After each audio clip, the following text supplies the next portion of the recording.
교회를 통해서 죽어가는 영혼들을 구원하기를 원하십니다. 교회라는 신앙의 공동체 안에는 여러 가지가 필요합니다. 그 가운데 하나를 말한다면 직분입니다. 직분은 주님의 몸된 교회를 위해 필요합니다. 특히 장로, 안수집사, 권사는 중직자라고 해서 신앙의 공동체인 교회를 든든히 세우기 위해 여러 가지 절차를 밟아 세웁니다. 특별히 원로 장로님으로 추대된 것은 또 은퇴 장로님으로 또 이렇게 은퇴하신 그 모든 것은 정말로 영광스러운 일입니다. 왜냐하면 하나님께서 은혜를 베풀어 주셔서 원로 장로님으로 추대되었고 은퇴할 수 있기 때문에 그렇습니다. 임직을 받는 분들께서는 직분을 받기까지 담임 목사님으로부터 많은 훈련을 받으시면서 내가 장로가 되면, 내가 안수집사가 되면, 내가 시무권사가 되면, 내가 명예권사가 되면 어떻게 직분을 잘 감당할지 나름대로 생각을 하셨을 것입니다.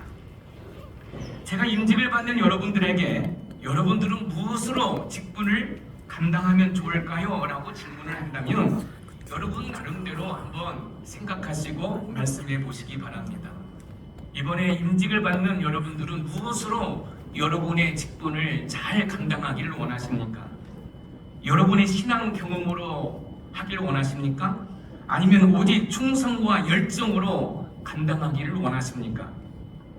여러분들이 하나님께서 주신 직분을 잘 감당하시려면 여러분의 이성과 논리와 경험을 다 내려놓고 여러분의 심령 가운데 거하시는 성령 하나님의 다스림을 받으면 됩니다.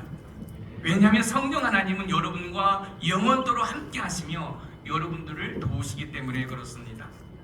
오늘 본문 요한복음 14장 16절을 보면 내가 아버지께 구하겠으니 그가 또 다른 보혜사를 너희에게 주사 영원토록 너희와 함께 있게 하리니, 이 말씀은 저와 여러분들을 구원하시기 위해서 우리 예수님께서 십자가에서 물 한 방울 피 한 방울 남기지 않고 다 쏟으신 다음에 십자가에 못 박혀 죽으시고 3일 만에 사망 권세를 이기시고 또 부활하셔서 40일 동안 하나님 나라를 위해서 말씀한 이후에 이제 승천하시기 직전에 제자들에게 말씀하시는 것입니다.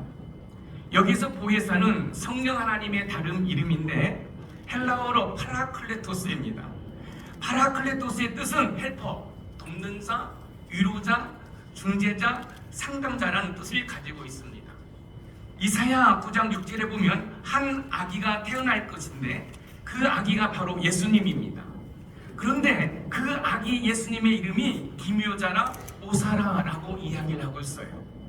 여기서 기묘자라 모사라는 영어로 원더풀 카운슬러, 훌륭한 상담자의 뜻이라는 거예요.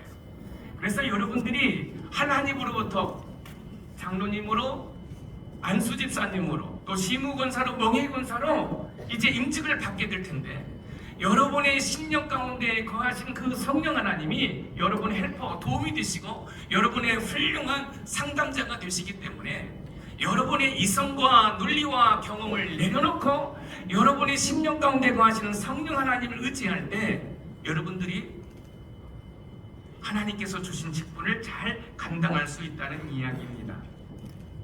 임직을 받는 여러분들이 하나님께서 주신 직분을 잘 감당하기 위해서는 다시 한번 부탁드립니다. 여러분의 지금까지 살아온 모든 이성과 논리와 경험을 내려놓으셔야 됩니다. 그리고 여러분의 심령 가운데 거하신 그 성령 하나님을 의지하면서 성령 하나님, 저는 부족합니다. 연약합니다. 제가 장로로서 필요한 것이 무엇입니까? 안수집사로서 필요한 것이 무엇입니까? 시무권사로서 제가 감당해야 할 것이 무엇입니까? 제가 명예권사로서 무엇을 어떻게 해야 됩니까? 라고 끊임없이 여쭤보고, 그래서 성령 하나님께서 감동 주시는 대로 주신 직분을 감당한다고 한다면 여러분 훌륭한 직분자가 될 수 있습니다. 우리는 신앙생활에서 성령 충만이라는 단어를 많이 씁니다. 여기서 충만이라는 것은 지배를 받다라는 거예요. 그래서 성령 충만이라는 것은 뭐예요? 성령의 지배를 받는 거지요. 여러분, 저와 여러분들은 전적으로 부패했고 타락했기 때문에 우리에게서는 선한 것이 나올 수 없습니다.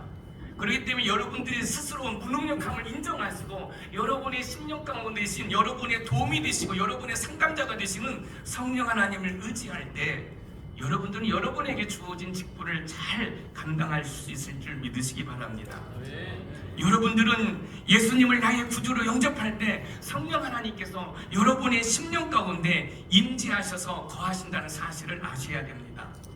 고린도전서 12장 3절에 그러므로 내가 너에게 알리노니 하나님의 영으로 말하는 자는 누구든지 예수를 저주할 자는 하지 아니하고 또 성령으로 아니하고는 누구든지 예수를 주시라 할 수 없느니라.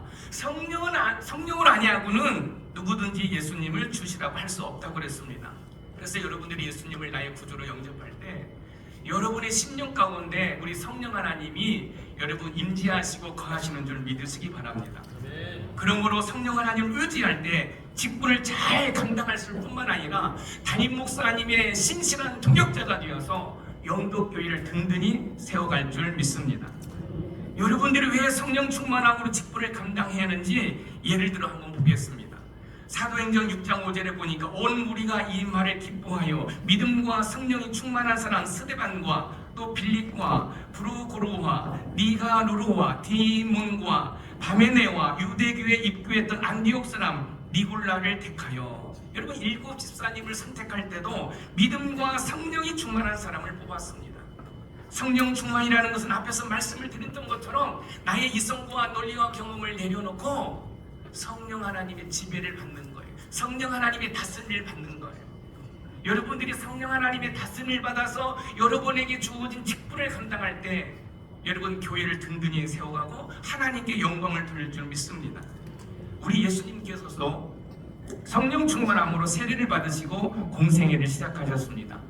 누가복음 4장 1절입니다. 예수께서 성령의 충만함을 입어 요단강에서 돌아오사 광야에서 40일 동안 성령에게 이끌리어, 예수님께서 성령의 충만함으로, 여러분 우리 예수님께서도 성령 충만함을 입어 사역을 하셨습니다. 왜 우리가 성령 충만함으로 사역을 감당해야 하는지를 알 수 있는 것이지요. 성령 충만, 즉 성령의 지배를 받아 사역을 하게 되면 성령 하나님께서 훌륭한 여러분의 상담자가 되셔서 여러분을 진리 가운데로 인도해 주시는 줄 믿으시기 바랍니다.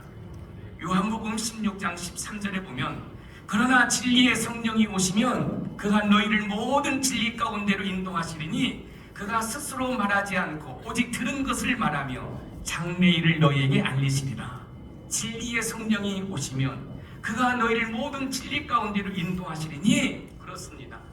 사랑하는 임직자 여러분, 여러분의 심령 가운데 거하시는 파라클레토스, 여러분의 도움이시고 여러분의 상담자 되시고 여러분의 중재자가 되신 그 성령 하나님을 의지할 때 여러분 담임 목사님의 신실한 동역자가 되어서 영도교회를 든든히 세워갈 뿐만 아니라 죽어가는 영혼들을 주께로 인도할 줄 믿습니다. 진리의 성령이 오시면, 근데 그 진리의 성령 하나님이 여러분의 심령 가운데 거하신다는 거예요. 그래서 여러분들이 지금까지 살아온 어떤 경험으로 교회를 섬기는 것이 아니라 끊임없이 여러분의 심령 가운데 거하시는 성령 하나님을 의지해야 됩니다. 장로님이라고 해서 저절로 여러분 믿음이 성장하는 게 아니에요.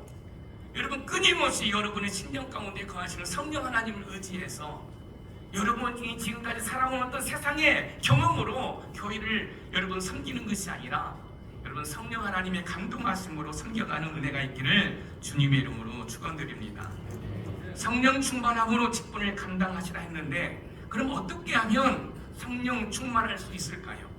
성령 하나님은 거룩한 영이기 때문에 저와 여러분들이 거룩할 때 그 성령 하나님 우리 심령 가운데서 강하게 역사하십니다. 그러면 저와 여러분들은 무엇으로 거룩해질 수 있습니까? 말씀과 기도로 거룩해질 수 있는 거예요. 여러분 우리 장로님들, 우리 안수집사님들, 우리 권사님들, 우리 명예권사님들, 여러분 특별히 하나님의 말씀을 주야로 묵상하는 은혜가 있기를 소망합니다. 여러분 부르짖고 기도하는 은혜가 있기를 소망합니다. 그러면 여러분들이 거룩해져요. 이 거룩이란 뜻이 뭐죠? 죄와 구별되었다라는 거지요. 죄와 구별된 삶을 살아갈 때 성령 하나님은 여러분의 심령 가운데서 역사하시는 거예요. 그래서 장로님으로서, 안수집사님으로서, 권사님으로부터 또한 명예권사로 어떻게 처신을 해야 할지 이 성령 하나님께서 여러분을 코칭해 주신다는 사실이에요. 그래서 여러분의 이성과 논리와 경험이 아니라 성령 하나님의 감동하심으로 여러분 주어진 직분을 감당할 때 여러분 때문에 이 영덕교회가 든든히 세워져 가고 죽어가는 영혼들이 주께로 돌아오고 담임 목사님의 목회가 여러분 즐겁고 행복할 줄 믿습니다. 말씀을 열심히 읽으시고 기도할 때 거룩해질 때 우리 심령 가운데 거하시는 성령 하나님께서 역사하심으로 주어진 직분을 잘 감당할 줄 믿습니다. 말씀을 열심히 읽으시고 기도함으로 성령 충만해서 하나님께서 여러분 각 개인에게 주신 그 직분을 잘 감당하는 은혜가 있기를 주님의 이름으로 축원드립니다. 우리 키워드 우리 한번 자막 한번 보여주시기 바랍니다. 우리 큰 소리로 한번 읽어보겠습니다. 시작. 나의 이성과 논리의 경험을 성령 충만으로 직분을 감당. 아멘. 우리 장로님들 인생 경험으로 사회적인 지식으로 여러분 교회를 섬기는 거 아닙니다. 우리 권사님들 마찬가지, 우리 한실사님 마찬가지예요. 무슨 일이 있으면 세상의 잣대를 가지고 여러분 교회를 바라보는 게 아닙니다. 여러분의 심령 가운데 거하시는 파라클레토스, 여러분의 도움 되시고 여러분의 중재자가 되시고 여러분의 변호사가 되어주시고 여러분의 상담자가 되신 그 성령 하나님을 의지해서 여러분 이 영덕교회를 든든히 세워가 하나님께 영광 돌리는 은혜가 있기를 소망합니다. 그래서 여러분의 담임 목사님이 여러분들을 여러분 중직자로 세운 것이 기쁨이요 감사가 되는 은혜가 있기를 주님의 이름으로 축복합니다. 기도하겠습니다. 참 좋으신 하나님 감사합니다. 하나님께서 어머니의 테러부터 택정하시고 하나님 아버지를 믿게 하신 이후에 영덕교회를 출석하면서 담임 목사님으로부터 귀하게 훈련받아 장로님으로 안수집사님으로 권사님으로 명예권사님으로 직분을 감당하게 하시니 감사합니다. 모든 것 내려놓고 심령 가운데 거하시는 성령 하나님 의지해서 교회를 든든히 세워갈 수 있도록 은혜 베풀어 주시옵소서. 특별히 원로 장로님으로 추대된 우리 장로님 기억하여 주시고 이 교회를 위해서 계속 기도하시는 우리 장로님 되게 하여 주시옵소서. 은퇴하신 세 분의 장로님 그동안 수고 너무 많이 했습니다. 하나님 위로해 주시고 계속해서 원로 장로님과 함께 또 다른 장로님과 다른 중직자가 함께 이 영덕교회를 세워가는데 큰 밑거름이 될 수 있도록 은혜 베풀어 주시옵소서. 순서마다 성령 하나님께서 기름 부어주시길 간절히 소원하고 예수님의 이름으로 축복하며 기도 올리옵나이다.